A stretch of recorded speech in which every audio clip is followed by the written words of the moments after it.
আজকে আমরা আলোচনা করব সংখ্যা পদ্ধতির রূপান্তর নিয়ে। এক্ষেত্রে আমরা 3টা নিয়ম ফলো করব। একটা হচ্ছে দশমিক থেকে অন্য যে কোনো পদ্ধতিতে যখন আমরা রূপান্তর করব তখন আমরা ভাগ করার মাধ্যমে রূপান্তর করব। আর যখন অন্য কোনো পদ্ধতি থেকে দশমিক পদ্ধতিতে আমরা রূপান্তর করব তখন আমরা গুণ করার মাধ্যমে রূপান্তর করব। আর দশমিক সংখ্যা বাদে অক্টাল, বাইনারি আর হেক্সাডেসিমেলে যখন আমরা একটা থেকে আরেকটাতে কনভার্ট করব তখন আমরা সরাসরি চেঞ্জ করব।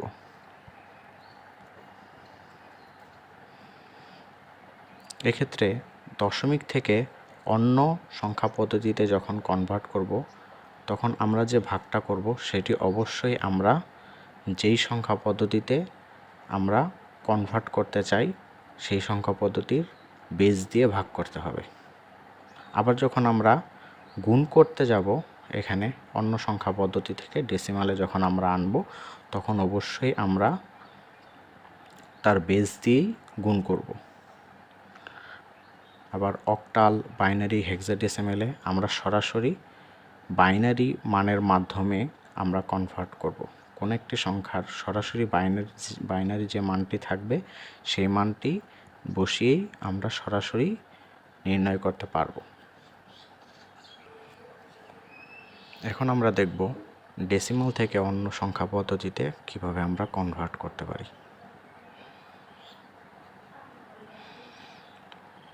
ডেসিমাল থেকে প্রথমে আমরা বাইনারিতে কনভার্ট করব।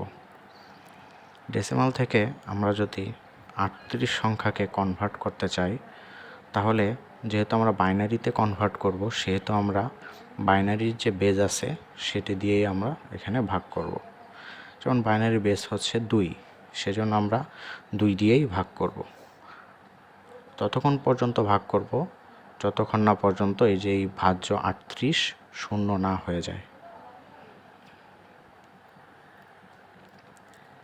এখন আমরা 38কে বেস 2 দ্বারা ভাগ করি, তখন হচ্ছে 19 হবে।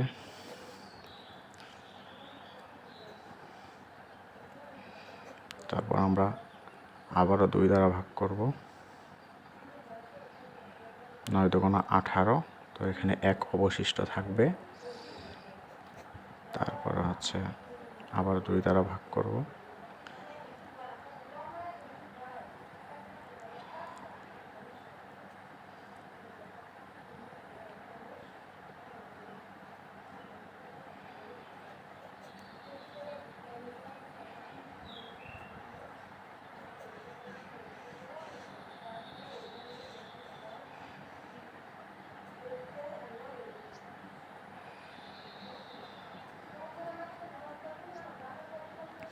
এখন আমরা এখানে আমাদের যে ভাগশেষগুলো বেরিয়েছে সেগুলো আমরা নিচে থেকে উপরের দিকে কাউন্ট করব।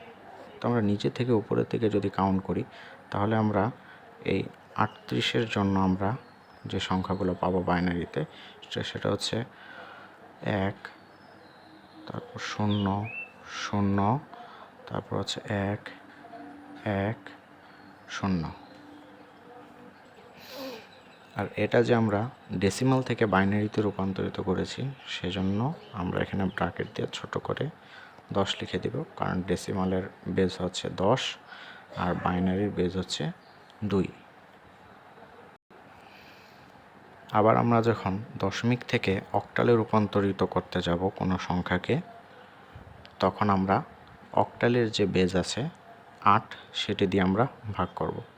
যেমন একটি সংখ্যা হচ্ছে 175, সেটিকে আমরা যদি অক্টালে রূপান্তরিত করতে চাই তাহলে অক্টালের যে বেস আছে 8 সেটি দিয়ে আমরা ভাগ করব।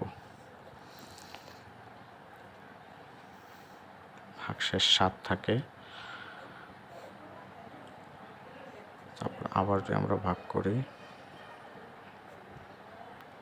তখন 5 থাকে।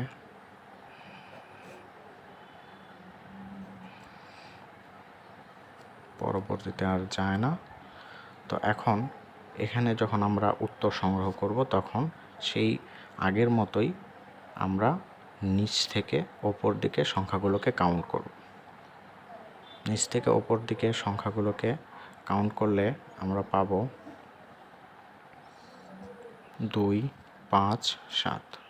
এটি আমরা পাচ্ছি 175-এর জন্য। 175 ছিল আমাদের দশমিক সংখ্যা, তাই এখানে আমরা 10 লিখে দেব। আর যেহেতু আমরা অক্টালে রূপান্তরিত করেছি এবং অক্টালের বেস হচ্ছে 8, সেজন্য আমরা এখানে 8 লিখে দেব। আবার যখন আমরা দশমিক থেকে হেক্সাতে রূপান্তরিত করতে যাব তখন আমরা ভাজ্য শূন্য না হওয়া পর্যন্ত সংখ্যাকে 16 দিয়ে ভাগ করব, কারণ হেক্সাতে 16 হচ্ছে আমাদের বেস। এখন একটি সংখ্যা যদি 2479 নেই তাহলে সেই সংখ্যাটিকে যদি আমরা ডেসিমাল থেকে হেক্সাতে রূপান্তরিত করতে চাই তখন আমাদেরকে 16 দ্বারা ভাগ করতে হবে। 16 দ্বারা ভাগ করলে 154 হবে আমাদের, আর এখানে আমাদের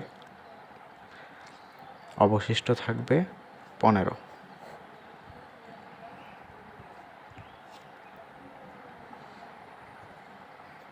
অবশিষ্ট হচ্ছে 10,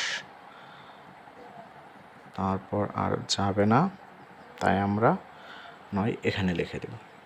এখন হেক্সাডেসিমালে যখন আমরা কনভার্ট করব সেখানে সরাসরি এই 15, 10 এরকম কোনো সংখ্যা নেই।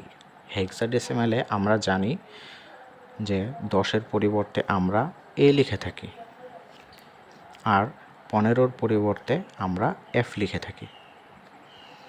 তো এখন পূর্বের নিয়ম অনুযায়ী নিচ থেকে ওপর দিকে আমরা সংখ্যাগুলো কাউন্ট করব। এটা ছিল আমাদের ডেসিমালে, তাই আমরা 10 লিখলাম।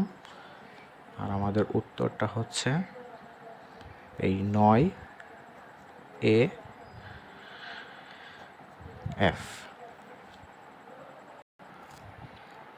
তাহলে আমরা দেখলাম যে খুব সহজেই কিভাবে ডেসিমাল থেকে অন্য যে কোনো সংখ্যায় আমরা রূপান্তর করতে পারি।